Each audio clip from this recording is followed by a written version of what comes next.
Hello my dear busy friends, welcome to my channel Telugu news. ఈరోజు మనం కోడిగుడ్ల గురించి మాట్లాడుకుందాం.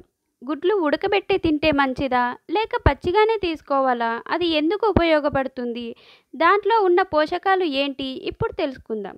దానికంటే ముందు ఇంతవరకు నా ఛానల్ను మీరు సబ్స్క్రైబ్ చేసుకోకపోతే ఇప్పుడు సబ్స్క్రైబ్ చేయండి.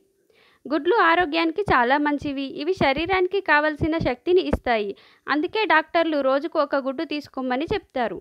కోడిగుడ్ల ద్వారా మన శరీరానికి అనేక రకాల పోషకాలు లభిస్తాయి. ఇందులో saturated ఫ్యాట్లు, potassium, vitamin A, D, B6, B12, calcium, iron మరియు మెగ్నీషియం వంటి కీలక పోషక పదార్థాలు ఉన్నాయి. ఇది మెదడు ఆరోగ్యంగా ఉండి చురుగ్గా పనిచేయడానికి ఎంతో ఉపయోగపడుతుంది.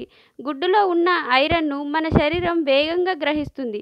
కాబట్టి కడుపుతో ఉన్న వారికి ఇది చాలా ఉపయోగపడుతుంది. ఇది మన జుట్టుతో పాటు కళ్ళకి కూడా ఎంతో మంచిది. నరాల బలహీనత ఉన్నవారు రోజుకు ఒక గుడ్డును తీసుకుంటే ఇది తగ్గేలా చేస్తుంది. గుడ్డును పచ్చిగా తీసుకోవడం కంటే ఉడకబెట్టి తీసుకుంటే చాలా మంచిది. కాబట్టి రోజుకి ఒక గుడ్డు అయినా తినండి, ఆరోగ్యంగా ఉండండి. సో ఫ్రెండ్స్, ఈ వీడియో కనుక మీకు నచ్చినట్లయితే లైక్ చేయండి, షేర్ చేయండి, సబ్స్క్రైబ్ చేయడం మాత్రం మర్చిపోకండి.